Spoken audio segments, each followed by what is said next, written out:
Hello दोस्तों, ज्ञान की प्रकाश की ओर में आपका स्वागत है। मैं एंजल आज मैं फिर से नई कहानियाँ आपके सामने लेके प्रस्तुत हुई हूँ। क्या आप जानते हैं, मनुष्य का शरीर एक छोटा सा ब्रह्मांड है जिसमें समस्त लोक निवास करती है। ब्रह्म रंग जो है वो ब्रह्मलोक का प्रतीक है। एक दिन माता पार्वती पूछती महादेव से, स्वामी, क्या यह सत्य है कि मनुष्य के शरीर में तीनों लोग समाये हुए हैं? ये कैसे हो सकता है? तो महादेव ने बोले, पार्वती, ये सत्य सवाल है, तुमने सही सवाल पूछा। अब मैं बताता हूँ कि मनुष्य का शरीर छोटा सा ब्रह्मांड कैसे है। मनुष्य का जो शरीर है, पाँव से लेकर नाभि तक भूलोक है, धरती लोक है। पाँव से लेके नाभि तक धरती लोक है। नाभि से लेके कंठ तक अंतरिक्ष है। नाभि से लेके कंठ तक क्या है? अंतरिक्ष है। कंठ से लेके माथा तक, हेड, माथा, कपाल, वहाँ तक स्वर्ग लोक है। कंठ से लेके माथा तक स्वर्ग लोक है और कपाल में ही, माथा में ही महा, जना, तपह और सत्यलोक का योग निर्माण हुआ है। योगी जन जो है ना, योगी जन जो योग करते हैं, जो महात्मा ऋषि मुनि होते हैं, वो क्या करते हैं, जब उनकी मृत्यु आती है, जब अपने शरीर से निकालते हैं आत्मा को, तो पहले वो क्या करते हैं, पाँव से लेकर शरीर को नाभि तक लाते हैं, नाभि से कंठ तक, फिर माथा तक लाके त्रिनेत्र जो है, भ्रुकुटी, त्रिनेत्र, वहाँ से अपने प्राण को निकालते हैं। वो योगी महात्मा ऋषि जो रहते हैं ना, वो ऐसा करते हैं। साधारण मनुष्य का ऐसा नहीं होता है। उसकी आत्मा उसके कर्म के हिसाब से उसके शरीर से बाहर आती है। तो इसलिए मानव का शरीर एक छोटा सा ब्रह्मांड है। फिर माता पार्वती बोली, ठीक है महादेव, आपने जो बोला सत्य है। तो क्या दोस्तों आप जानते हैं कि मानव का जो चेहरा है, मनुष्य का जो चेहरा, चेहरा जो है, उसमें एक छोटा सा आश्रम है, आप जानते हैं। और उस छोटे से आश्रम में सप्तऋषि विराजमान रहते हैं। सप्तऋषि, मनुष्य का चेहरा जो है एक छोटा सा आश्रम है जिसमें सप्तऋषि विराजमान रहते हैं। अब आप बोलेंगे ऐसा कैसे हो सकता है, सप्तऋषि कैसे विराजमान रहेंगे मेरे चेहरे में, और मेरा चेहरा छोटा सा आश्रम कैसे है? हाँ दोस्तों, ये सही है। अब आपको मैं बताती हूँ कि आपके चेहरे में सप्तऋषि कहाँ हैं। आपके जो दो कान हैं वो दो ऋषि हैं। उनका नाम क्या है? एक कान का ऋषि वशिष्ठ, दूसरे का ऋषि कश्यप है। आपकी जो दो आँखें हैं वो दो ऋषि है और उनका दोनों का नाम क्या है? एक आँख का नाम अत्रि है, एक आँख का नाम ऋषि जमदग्नि है। जमदग्नि जो है ऋषि का नाम है। और उसके बाद आपके ये दो आँख दो कान क्या हो गए? चार हो गए ना दोस्तों। अब जो आपके शरीर में जो चेहरे पर जो दो नाक हैं, दो नाक के जो छेद हैं, होल, वो दोनों दो ऋषि हैं। एक ऋषि गौतम है, एक विश्वामित्र हैं। तो हो गए ना छः।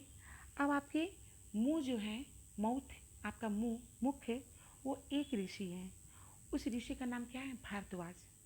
तो हो गए ना, सप्तऋषि हो गए, सातों ऋषि के नाम हो गए आपके चेहरे पर दोस्तों। तो आप समझ गए होंगे कि मनुष्य का शरीर एक छोटा सा ब्रह्मांड है और उसके शरीर में तीनों लोक का वास है और उसके चेहरा जो उसका चेहरा वो एक छोटा सा आश्रम है जिसमें सप्तऋषि विराजमान रहते हैं, है ना दोस्तों। आप समझ गए होंगे। अब मैं बताती हूँ ओम। जब आप ओम का उच्चारण करते हैं तो आपके शरीर से कहाँ कहाँ से ओम की उच्चारण होती है, वो शब्द कहाँ से आती है। और ये ओम क्या है? अ, उ, अम, तीनों शब्द को मिलाएंगे तो ओम होता है। और ओ, अ क्या है? ब्रह्मा जी जो सृष्टि का रचयिता है। और उ क्या है? श्री हरि कृष्ण नारायण हैं जो पालनहार हैं। और म क्या है? महेश्वर, महादेव, वो क्या है? संहार करता है। तो आपके शरीर में जब आप ओम बोलते हैं, आप ऑब्जर्व कीजिए, एहसास कीजिएगा कि आपके ओम शरीर से कैसे निकलते, कहाँ से निकलते। पहले अ जो बोलते हैं ना, तो आपके नाभि से उच्चारण होता है। आप नाभि के पास हाथ रख के बोलिए तो क्या होगा, पेट अंदर की ओर जाएगी, आपके टम्मी अंदर की ओर जाएगी, फिर ये उच्चारण का होता है। तो कौन है? सृष्टि के रचयिता। तो ब्रह्मा जी आपके नाभि में विराजमान है। ठीक है। ऊ, जब आप ऊ बोलते हैं ना तो आपके हृदय से ऊ का उच्चारण होता है। तो ऊ कौन है? आपको मैं बताई हूँ, पालनहार श्री हरिकृष्ण नारायण है। तो वो हृदय में विराजमान रहते हैं। अब माँ, जब आप माँ बोलते हैं ना तो गला से आवाज़ आती है। तो गला से जब आवाज़ आती है ना तो ये यहाँ पर कौन है? महादेव विराजमान है, महेश्वर, जो संहार करता है। तो ऊ और अ और माँ तीनों आपके शरीर में ओम का उच्चारण होता है। तीनों आपके शरीर से ही होता है और तीनों आपके शरीर में ही विराजमान है, जो मैं लोग नहीं समझ पाती हूँ। लेकिन हाँ, ये सही है, और ऊ और माँ ये तीनों आपके शरीर में है। और ओम का जब आप उच्चारण करते हैं तो आपके शरीर से ही ओम का उच्चारण होता है। और ब्रह्मा विष्णु महेश तीनों आपके शरीर में ही वास करते हैं। इसलिए मनुष्य को तीनों लोग मनुष्य के शरीर में ही वास होता है, इसलिए हर कोई बोलते हैं। तो दोस्तों, आप जान चुके हैं ओम का उच्चारण कैसे होता है। और आपका चेहरा एक छोटा सा आश्रम है जिसमें सप्त ऋषि विराजमान रहते हैं। और आपका शरीर में ही तीनों लोक का वास है। आपका शरीर ही ब्रह्मांड है, धरती है, अंतरिक्ष है, सब कुछ आपका शरीर ही है। तो आप अच्छी तरह समझ गए दोस्तों। उम्मीद करती हूँ आपको मेरा ये बातें कहानी जो है भगवान की अच्छी लगी होगी।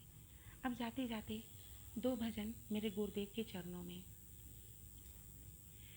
क्या कहूँ कौन सी दौलत है गुरु, मेरा जीवन, मेरी दुनिया, मेरी जन्नती है गुरु। क्या कहूँ कौन सी दौलत है गुरु, मेरा जीवन, मेरी दुनिया, मेरी जन्नते है गुरु।